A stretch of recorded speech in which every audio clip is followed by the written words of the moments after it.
guess it's my turn to share my story, just because keeping all of this inside has become unbearable. People will judge, throw words at me, tell me I should have minded my own business. Honestly, I don't care anymore. After everything I've been through, mentally, emotionally, and just in reality, there's not much left to lose. I had a sister, older than me. Her name was Amanda. Until recently, she was the only person in my family I could call truly close. Amanda had two little kids. Logan was barely a year old back then, and Emma was just over 2. Her husband, Mike, was a decent guy. Quiet, reliable, hardworking. Not some superhero, but a family man. He worked long shifts at a warehouse, tried to save up, always fixing something in their small house. Amanda, though, she always wanted more. A bigger car, nicer clothes, vacations, a brand new kitchen, normal dreams, I guess. Except her expectations never quite matched reality. It all started with her endless complaints. Mike doesn't earn enough. We're living like poor people. I'm stuck at home with the kids and no one helps. She drilled it into Mike's head so deeply that he signed up to deploy overseas as a private contractor. He wasn't military, but he could work security on bases and earn nearly triple his salary. She told him it would only be for a year, enough to buy a decent car, renovate the kitchen, set up savings for the kids, and finally live the life she wanted. I was completely against it, but no one asked me. No one in our family ever really listened to me anyway, so he left. Promised he'd be back soon. Promised it was temporary. At first, everything was fine. Amanda held up okay. My parents pitched in with groceries and watched the kids every now and then, but soon they got tired of it. We're too old for this, they said. It's your life, your kids. We raised ours. So they backed off, and Amanda was left alone with 2 babies. One still in diapers, the other just starting preschool. I stepped up. Nights after work, weekends, whatever I could do. I had my own life too. A full-time job, my boyfriend, my own bills, but she was my sister. Back then, anyway. Then Amanda started changing. Her calls turned darker. I wonder how much life insurance pays if he doesn't come back, she asked me once, her voice completely flat. Maybe it would be easier with the kids that way. At least we'd have money. I thought she was having a breakdown. Sleep deprivation, depression. But then I realized, no, she was seeing it as a transaction. Soon her loneliness turned into something else, restlessness. She started complaining about how boring her life was. My 20s are slipping away, she'd whine. I suggested, put Emma in daycare a couple days a week, get a part-time job, meet people, feel useful. She snapped, what? You want me to work at Starbucks? That's humiliating. I already sacrificed my body having these kids. Now I'm supposed to sacrifice my pride too. One evening I came over unannounced, like I often did. I had a key to her place. We both had each other's. I walked in and instantly froze. A large men's leather jacket was hanging by the door. Boots on the mat. Not Mike's, different size, different style. Amanda came out of the kitchen, saw my face, and blurted out some nonsense about Dad stopping by.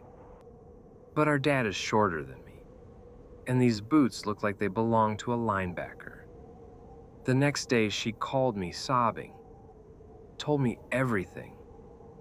How she met a guy online, a widower with no kids, just moved to town. He understands me, she cried. He makes me feel alive. I've been so alone. I deserve this. I sat there silent, feeling my stomach twist. What about Mike? I finally asked. He's risking his life out there, for you, for the kids. She sniffled, wiped her nose, and said, "And what about me? Am I supposed to just suffer here alone forever?" I told her the truth, that what she was doing was betrayal, pure and simple.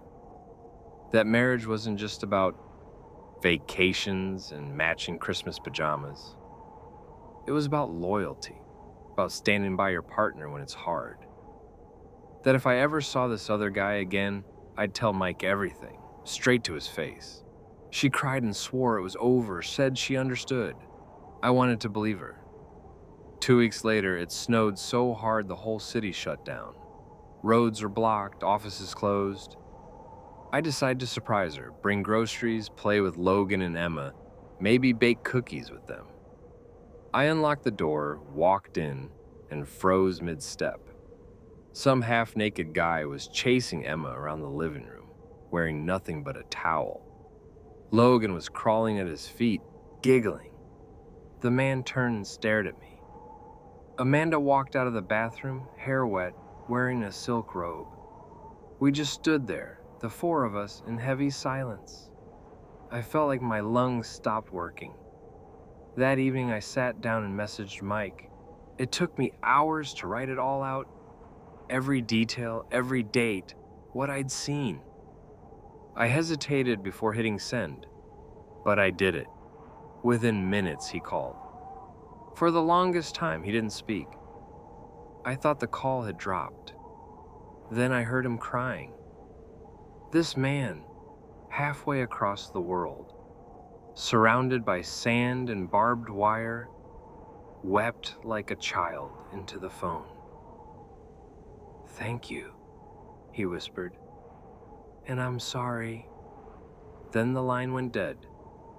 An hour later, I was blocked by both of them. Word got around eventually. Amanda told everyone I was lying, said I was on medication, unstable, that I'd always been jealous of her. My parents, they knew who I was. They knew I wasn't crazy, but they still said, "You could have kept quiet. Breaking up a family is the worst sin." They cut me off too. Now I have no sister, no niece or nephew, no parents who call to check in. All of that is gone. The only thing left is the memory. Me standing in that living room, holding a grocery bag, staring at a stranger in a towel, while 2 kids laughed, not knowing their world was about to crack in half. I don't regret it, not for a second. I chose the truth. And yeah, maybe that left me alone. But I'll take being alone with a clean conscience over living in someone else's lie any day. I just hope if karma exists at all, Amanda gets back exactly what she planted in this world.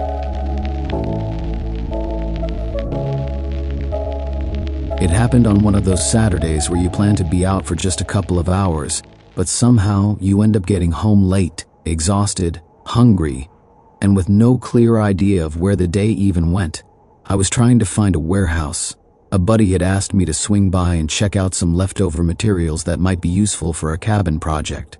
He texted the location and said, "It's simple, you won't get lost." Sure thing.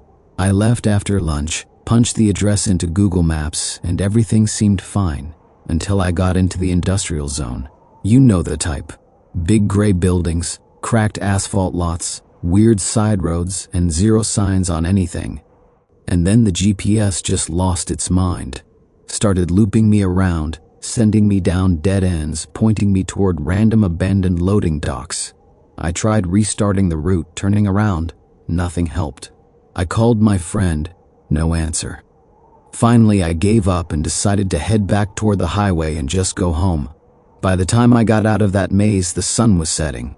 I got home completely drained, like I'd spent the day hauling bricks instead of driving. The house was quiet. My wife was in the kitchen. The kids were at their grandma's. I tossed my jacket over a chair and collapsed onto the couch. I had just started to stretch out when my phone buzzed from the windowsill. My wife was passing by, so I asked without thinking, "Hey, Sarah, can you check who that is?" I'm too tired to get up. She picked it up, glanced at the screen, and then pause. I didn't notice it at first, just silence.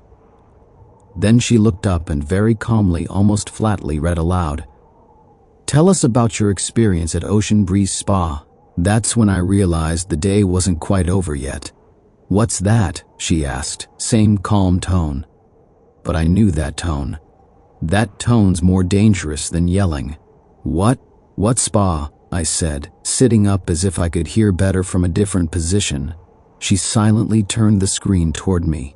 It was a notification from Google, a request to leave a review. Ocean Breeze Spa. Of course.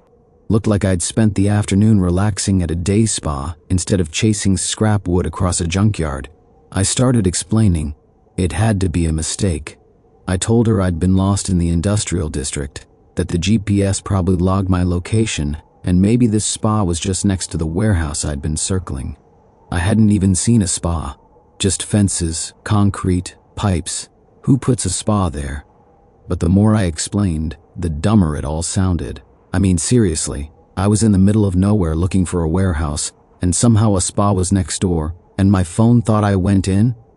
I didn't even believe it myself. She just stared at me, and that silence was worse than any argument.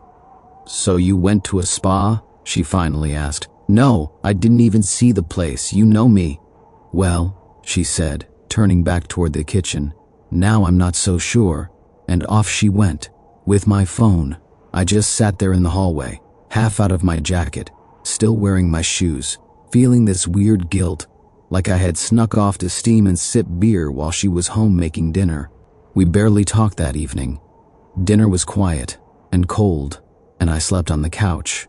The next day, I went full detective mode, dug up the address, cross-checked it on maps, zoomed in on the satellite view. Sure enough, the spa was literally next door to that warehouse. Like, wall to wall. Took screenshots, printed them out like some kind of courtroom exhibit, and showed her. She looked, sighed, and just said, "Still weird how these kinds of coincidences only ever happen to you." So yeah, good luck trusting GPS after that.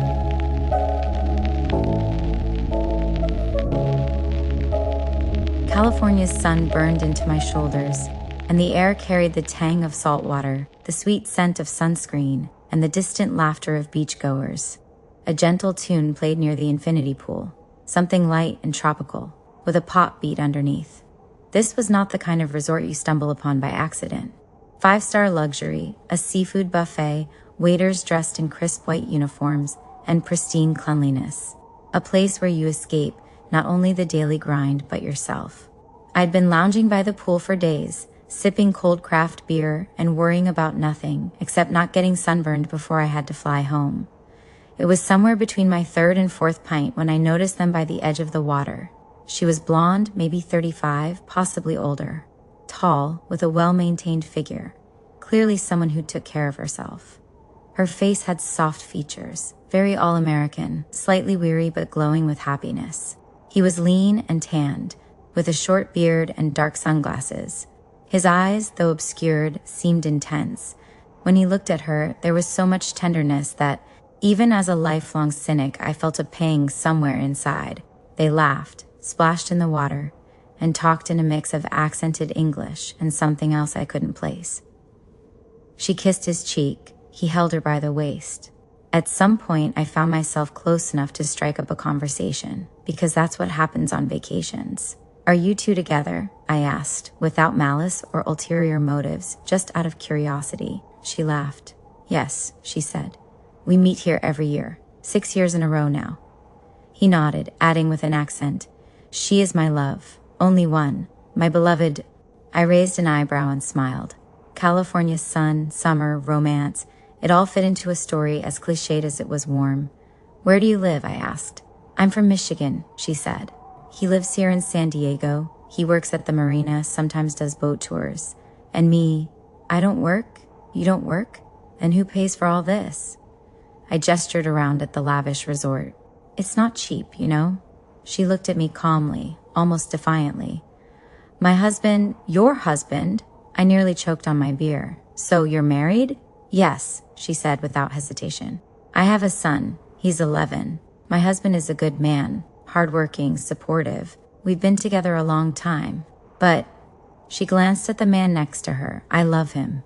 My Turk. He smiled at her but didn't follow every word. She leaned in and kissed him briefly. I was stunned. A husband, a son, and annual trips to another man across the country? Not for a day or two, but for a whole week. Every year for 6 years straight? Does he know? I asked finally. My husband? She smirked. No, of course not. He thinks I'm on a girls' trip. Says I deserve it. The Turk watched her with such adoration that it felt as if the world around him disappeared whenever she was near. He couldn't catch all of our conversation, but he understood enough from her tone.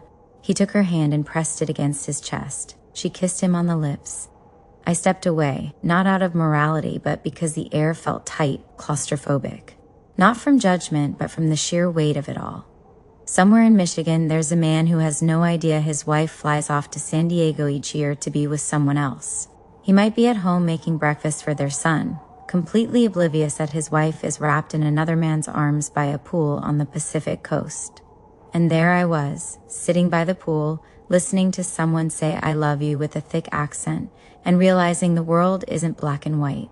It's painted in shades of loyalty, lust, lies, self-deception, and the aching desire to feel alive.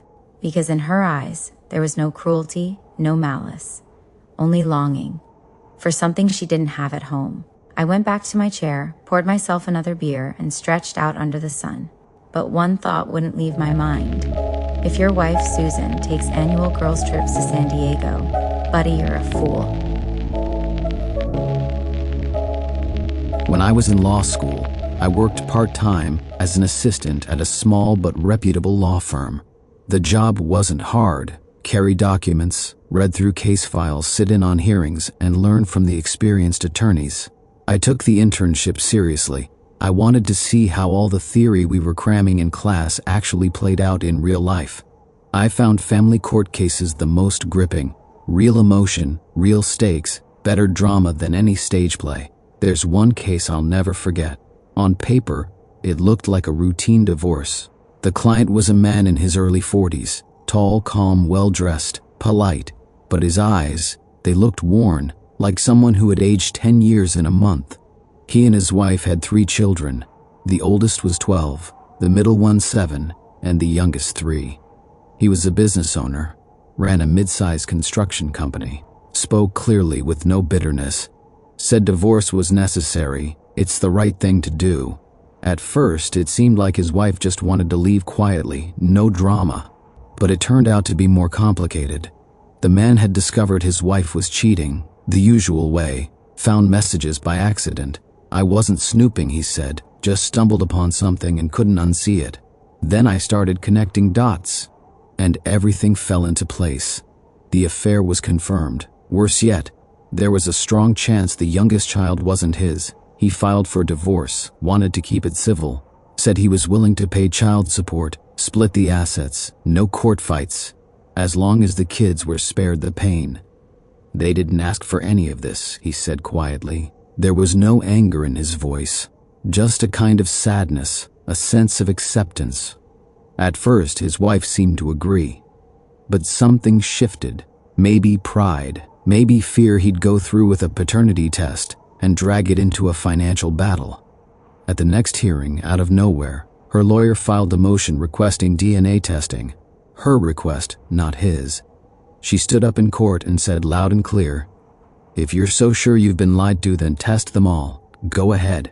Maybe you'll be ashamed when you see the truth." She said it with defiance, almost a performance. But beneath that anger, you could hear something else. Anxiety. The attorney I worked for glanced at me and shook his head. I didn't understand why at the time. Later I would. The process dragged on. The test was scheduled. In the meantime, it was all just legal procedure. Filings, formal responses, positioning. The husband remained calm, too calm. The wife grew tense, defensive, more aggressive in her tone, as if trying to provoke a reaction, find some weakness. And then, the final hearing.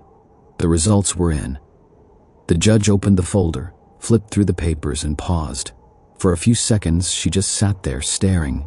I saw something I'd never seen before, a judge completely lose her composure. No emotion in her voice, just stunned stillness. She read out paternity, not established, for any of the 3 children. The room went silent. The man sat perfectly still, hands resting on his knees, head slightly bowed. He didn't move, didn't say a word. And his wife, she said nothing for a moment. Then, in a voice so soft it barely reached the mic, like she was talking to a friend in her kitchen, she said, "Well, I thought at least 2 were his. How am I supposed to find their dads now?" The air just froze. No outrage, no breakdown, no shouting, just silence. Somewhere behind us, a clerk dropped a pen. It rolled across the tile floor, the sound cutting through the stillness like a pin in a cathedral. The judge wrapped up the formalities. The session was closed. We stepped out of the courtroom. The man turned to thank the attorney, shook my hand too, then walked away. No hesitation, no looking back. There was no anger on his face, just emptiness, like he had just closed the book on one life and was quietly stepping into another, stripped of illusions. That day, I understood something about the truth. It doesn't always come loud. Sometimes it arrives cold, quiet, and merciless. And it shows up right when you least expect it.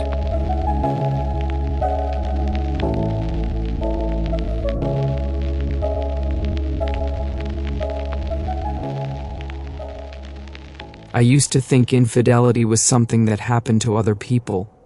The weak ones, the irresponsible, those who had long stopped caring, people who didn't value their families. Not us, not me and Hannah. Things weren't perfect, no, but we were honest. We'd built something real over the years, raised 3 kids together. I believed that our slightly worn out but sturdy life was built on trust. I met Hannah in college. She studied literature. I was in mechanical engineering. We were a strange match, but it worked. We moved in fast, married even faster, and before we knew it, Noah was born. I was 23, she was 22.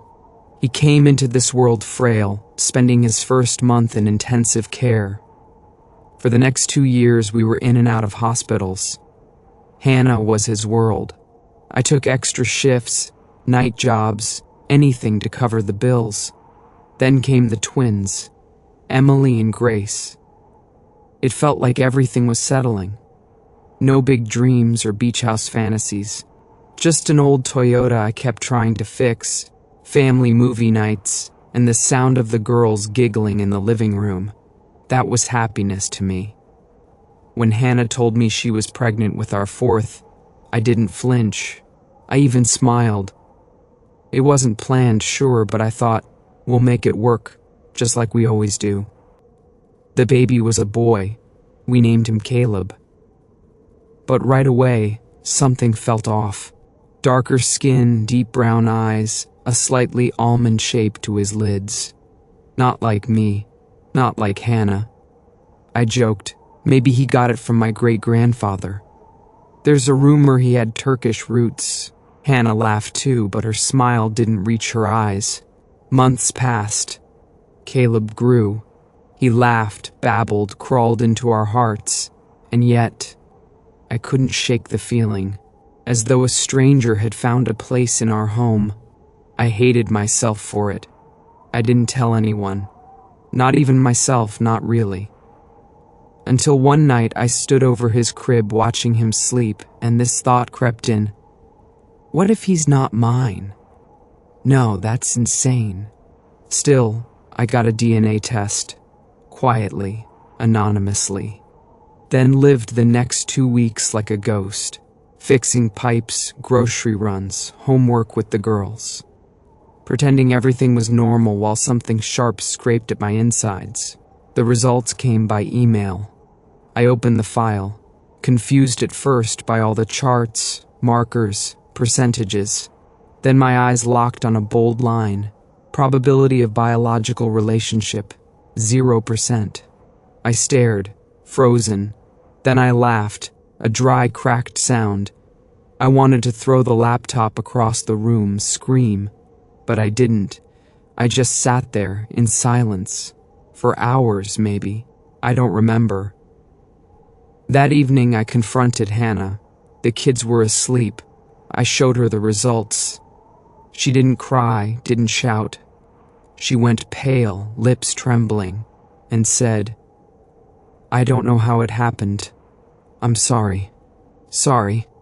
For what, stabbing me in the back? Feeding me lies? Letting me raise another man's child as my own?" I waited for her to deny it, to name someone, to say it was a mistake, just one time, but nothing. Just that small, broken, "I'm sorry. I didn't sleep that night," just chain smoked in the kitchen, watching a candle flicker beneath the family photo. In the morning, I drove to the garage and stayed there. Should I leave? Kick her out? But what about the kids? About Caleb? How do you tell a child you're not his father? I came home that evening. The kids didn't notice anything. Emily showed me a drawing, our family. Me, Hannah, the kids, Caleb included. At the top she'd written, "My family is my fortress." I almost wept. 2 weeks passed. I slept on the couch, talked to the kids, made dinner, did pickups and drop-offs. But Hannah and I, nothing. She didn't try to explain, didn't ask for forgiveness, just waited, like she knew it wasn't hers to ask. One evening, coming home from work, I saw a man leaving our building. He glanced at the apartment numbers. Normally I wouldn't have cared, but then Hannah ran out after him, her face panicked. The man muttered something, walked away. She stared after him like she was afraid he wouldn't come back. When she saw me standing there, she froze, pale again. I said nothing, just walked past. Later that night, she came to the kitchen, sat across from me, hands shaking. That was him, Caleb's real father. I wasn't even surprised, just stared into the table. She told me it happened 2 years ago, when I was away working on a contract upstate.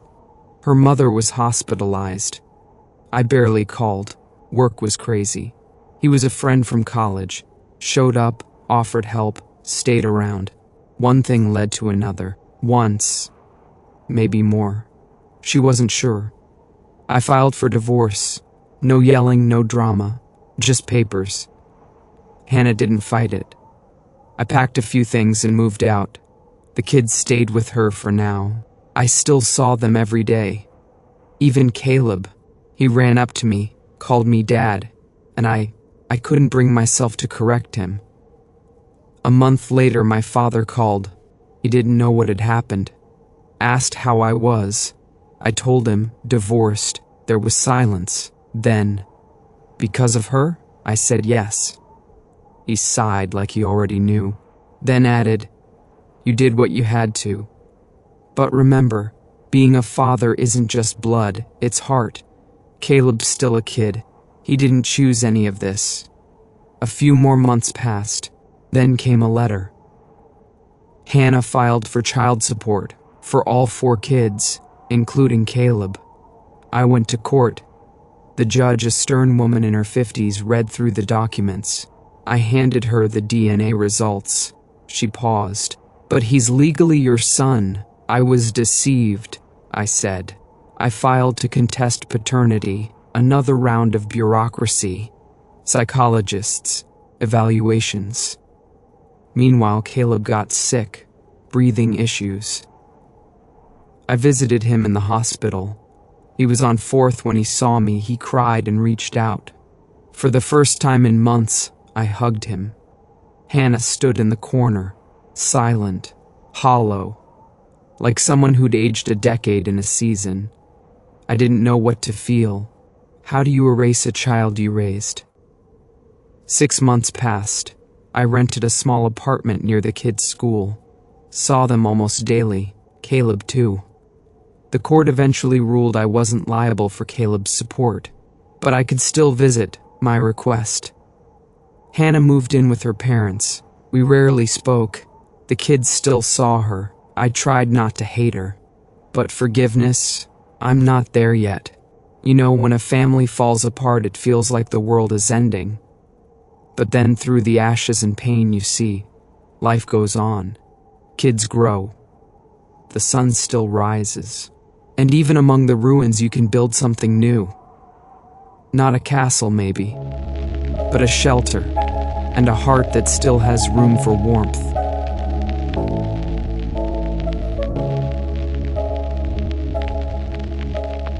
I never knew how the end of a family begins. I used to think it came with shouting, slamming doors, tears, someone packing a suitcase. But sometimes it's just one random touch, a stranger's hand, someone else's words, a joke meant to be funny that shatters everything. It happened yesterday in Portland, just outside the Riverside Mall. My wife and I were walking from the parking lot, keeping a careful distance.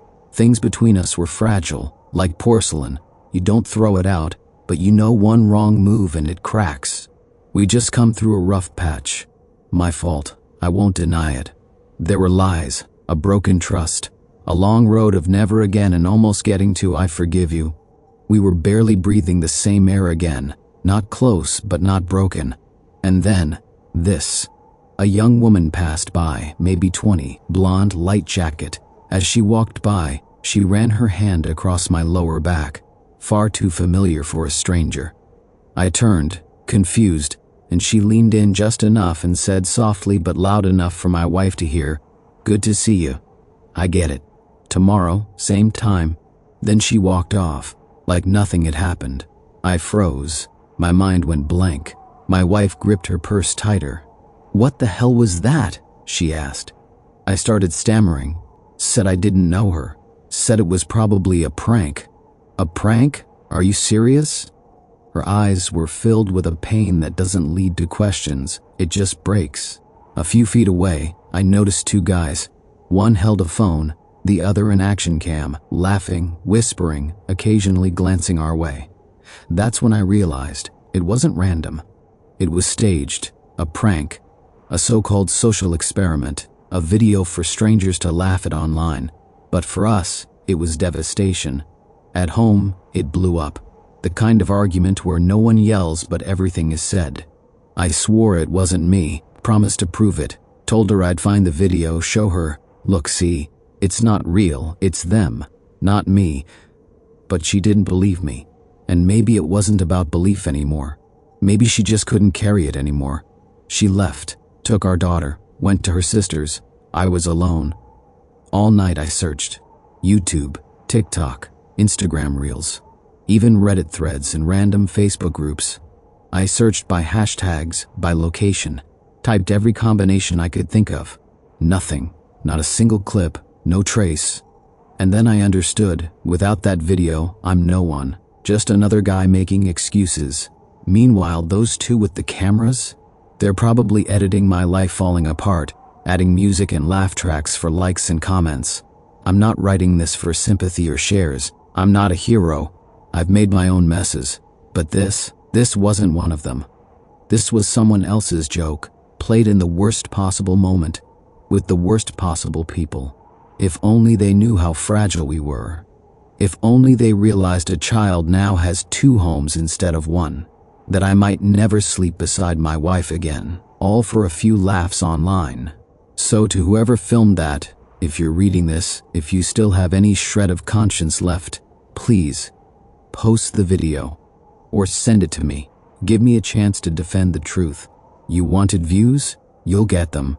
Just give me the one thing I need, a way to show her that this wasn't mine to carry. Because right now, with nothing to show, I'm the liar again.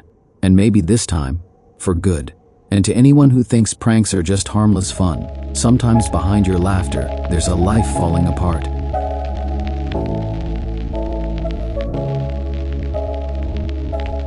It happened on one of those Saturdays where you plan to be out for just a couple of hours, but somehow you end up getting home late, exhausted, hungry, and with no clear idea of where the day even went.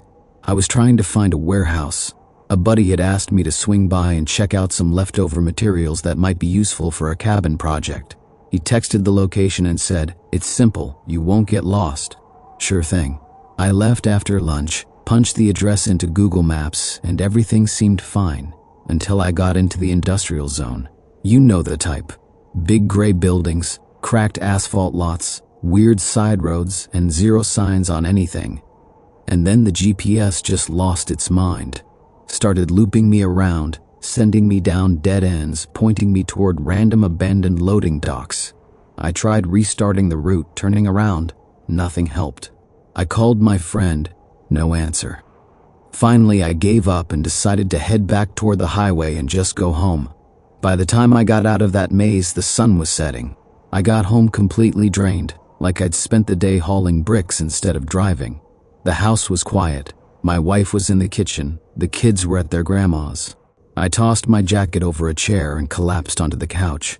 I had just started to stretch out when my phone buzzed from the windowsill. My wife was passing by, so I asked without thinking, "Hey, Sarah, can you check who that is? I'm too tired to get up." She picked it up, glanced at the screen, and then pause. I didn't notice it at first, just silence. Then she looked up and very calmly, almost flatly, read aloud, "Tell us about your experience at Ocean Breeze Spa." That's when I realized the day wasn't quite over yet. "What's that?" she asked, same calm tone. But I knew that tone. That tone's more dangerous than yelling. What spa?" I said, sitting up as if I could hear better from a different position. She silently turned the screen toward me. It was a notification from Google, a request to leave a review. Ocean Breeze Spa. Of course. Looked like I'd spent the afternoon relaxing at a day spa instead of chasing scrap wood across a junkyard. I started explaining. It had to be a mistake. I told her I'd been lost in the industrial district, that the GPS probably logged my location, and maybe this spa was just next to the warehouse I'd been circling. I hadn't even seen a spa. Just fences, concrete, pipes. Who puts a spa there? But the more I explained, the dumber it all sounded. I mean, seriously, I was in the middle of nowhere looking for a warehouse, and somehow a spa was next door, and my phone thought I went in? I didn't even believe it myself. She just stared at me, and that silence was worse than any argument. "So you went to a spa?" she finally asked. "No, I didn't even see the place. You know me." "Well," she said, turning back toward the kitchen, "now I'm not so sure." And off she went, with my phone. I just sat there in the hallway, half out of my jacket, still wearing my shoes, feeling this weird guilt, like I had snuck off to steam and sip beer while she was home making dinner. We barely talked that evening. Dinner was quiet and cold, and I slept on the couch. The next day, I went full detective mode, dug up the address, cross-checked it on maps, zoomed in on the satellite view. Sure enough, the spa was literally next door to that warehouse, like wall to wall. Took screenshots, printed them out like some kind of courtroom exhibit, and showed her. She looked, sighed, and just said, "Still weird how these kinds of coincidences only ever happen to you. So yeah, good luck trusting GPS after that."